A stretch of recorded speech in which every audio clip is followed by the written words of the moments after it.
Okay, so over the last 2 months, I've basically been applying to a lot of different companies for internships and grad roles. These companies include AMD, Qualcomm, Jane Street, even Apple. And basically I've got to the final stages of all these companies. And this is actually the first time I'm taking applications seriously, because last year when I was in second year, I basically applied to only 2 internship roles at different companies. And I think I only got 1 offer, and that's basically the internship I did. But now I'm in third year, I kind of had to lock in. So that's why I've been applying to a bunch of different companies. So basically I just wanted to make a video talking about the tips and tricks I've learned over the last 2 months, and basically how I'm getting these final stage interviews at these big tech companies, especially how to like get through ATS, for example, and how to do really good on online assessments. I'll be covering that in this video, so make sure you stay tuned. And I'll also be going through the format of my CV, basically how I structure it, what goes on top and what goes below, and basically how to optimize your CV so you stand out more. Okay, so let's start with your CV or your resume. This is definitely the most important part of your application. You really need to nail it good. I know everyone mentions this, but this is really important, this what I'm about to say. When you're applying to a job, you need to make sure you have the keywords of the job description in your CV. And like, I know people don't just use AI and put the same keywords in your resume. Like, that's not how it works. Like, you also have to have projects that match the job description. For example, if it's C++ or Python, you need to have projects you've done in C++ or Python. If it's a job for like a computer architectural role, you need to have computer architectural projects. Don't just write Java or whatever. Like, that doesn't really make sense. You really need to like emphasize the experience you have in that particular domain. If you don't have any experience, you're actually at a massive disadvantage, because you're competing with people that have projects, have internships. Like, you really need to like sit down, think of a really impressive project you can make maybe over the summer or like over the Christmas holidays, and make sure it's really impressive and add that to your resume. Because if you're applying without any special projects and you haven't done an internship, like no experience at all, like you're just cooked. Like, you're not going to get into anything. Also, if you really don't have any project ideas, even though you could just search up, like if you really don't want to do your own personal projects, just make sure you're doing a lot of strong like coursework in your uni or your labs.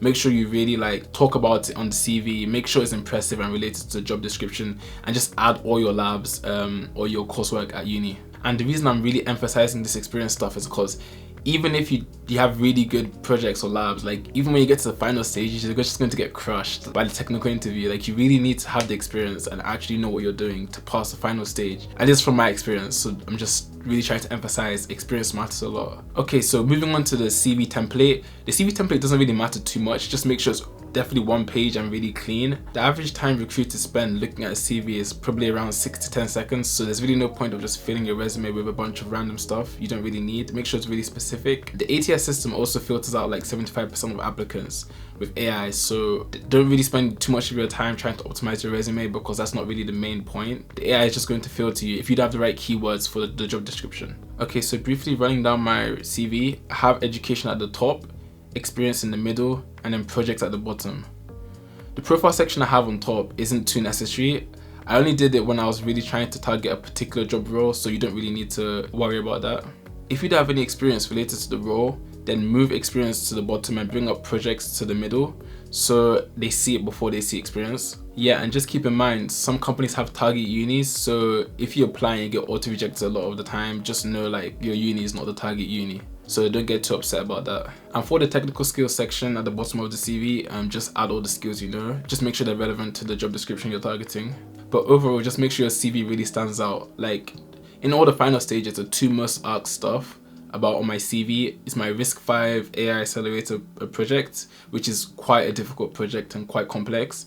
And the second most asked thing is my startup, Reserve AI, that I'm co-founding. So make sure you have stuff that really stand out, that normal people can't just like one shot, they can't just replicate, right? And yeah, and if you can do that, you'll definitely be good to like pass all these automated AI systems. Okay, so when it comes to online assessments, the ones I've mainly done are the pre-recorded ones, the video ones, where they give you questions to answer and you have to record it and then submit a response. It's usually half technical and half behavioral for me. I basically apply to electronic engineering, hardware roles, and some software roles. Just know the way the online assessments work is that they basically give you a score at the end of the assessment. So the AI basically looks at all your answers and gives you a score. And if you pass the threshold, you kind of go on to the final stages. So make sure you're doing really good on the technical sections of the online assessment, because that's what's really going to boost up your score. And I really have to emphasize, a lot of these companies mainly care about the technical section. Like, really don't be like, oh, why didn't I get in? I answered all the behavioral questions perfectly. Like realistically, that's like 20% of it. Like all they really care about is technical, because they just want you to like work with them, right? So make sure you're thinking in the right mindset. Make sure you know like what the technical stuff, the answers are, and make sure you're actually competitive. By the way, if you guys want my resume template for my overleaf CV over here, just comment down below and I'll definitely send you one. You can have the exact same format. I think a lot of people use the same format. It's just like the lines and stuff. It's really good. So yeah, I'll put that in the description too. Okay, so the final stage. This is the main part of the application you've been applying to. If you got this far, congrats. It's really good. But all you can do for the final stage, honestly, is just prepare. Make sure you know every single thing in your CV. Make sure you can really talk about all your projects in depth, like in detail, and make sure you can talk about how your work experience relates directly to the role you're applying to. And also in final stage interviews, you need to really make sure you sound confident and sound like you know what you're saying.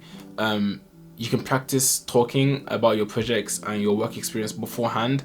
I didn't really do this earlier. I kind of started doing that recently, and it's really helped me like speak way better in the interviews. Also practicing behavioral questions like, oh, why do you think you're a good fit for the role, or like where you struggle, the weaknesses, strengths, all that stuff. You can practice that beforehand, and that will also really help, because you can just like have a set of stuff to say, you know. That's what everyone does probably. But yeah, just make sure you really prepare and revise for that particular interview, and then that's it. Just leave it and keep applying to more. Assessment centers. Okay, if you have assessment centers coming up, I have no advice for you, because I haven't done an assessment center, and I'm not about to start going all the way to another whole city or whatever just to apply. Like, that's too much. So if you have that, good luck to you. Hope you do good. And finally, referrals. Like, referrals has to be the most important part. I don't know why I didn't mention this earlier, but having a referral will really help you stand out, because literally you just skip all the like beginning stages and you go straight to like the second to last or the last stage, just because they already know someone that knows you. So having a referral is definitely cracked. Like, if you can get one, that's really good. Or if you don't have any referrals yet, make sure you have a lot of friends in upper years that are about to graduate, or a lot of friends that already have internships that are about to get the full-time roles, because it can really end up helping you a lot in the future. So yeah, you could try reaching out on LinkedIn. I've done that a little bit. I can't lie, it's not as helpful as knowing the person directly. Maybe you have a careers fair, you meet some people at the careers fair and talk to them, and then network with them, and then you get their LinkedIn. That'll be a bit more effective, because you've already met them in person, right? So definitely try doing that, and just take your time. Like, don't rush it. Like, there's no rush to like get an internship immediately. Like, just make sure you're actually improving your skills, you're actually learning stuff, because if you keep learning, eventually you end up getting the dream role you want. So that's my advice from the video. But yeah, I just really wanted to make a quick video about the experiences I've had applying. I just felt like I might be able to give a bit of valuable advice to some people, and hopefully it helps some people. I mean, if you gained anything new from this video, drop some likes down below, maybe subscribe to follow along with my journey. I'm going to be posting a lot of videos on my life as an electronic engineering student trying to break into software engineering. So yeah, see you guys in the next video. Peace.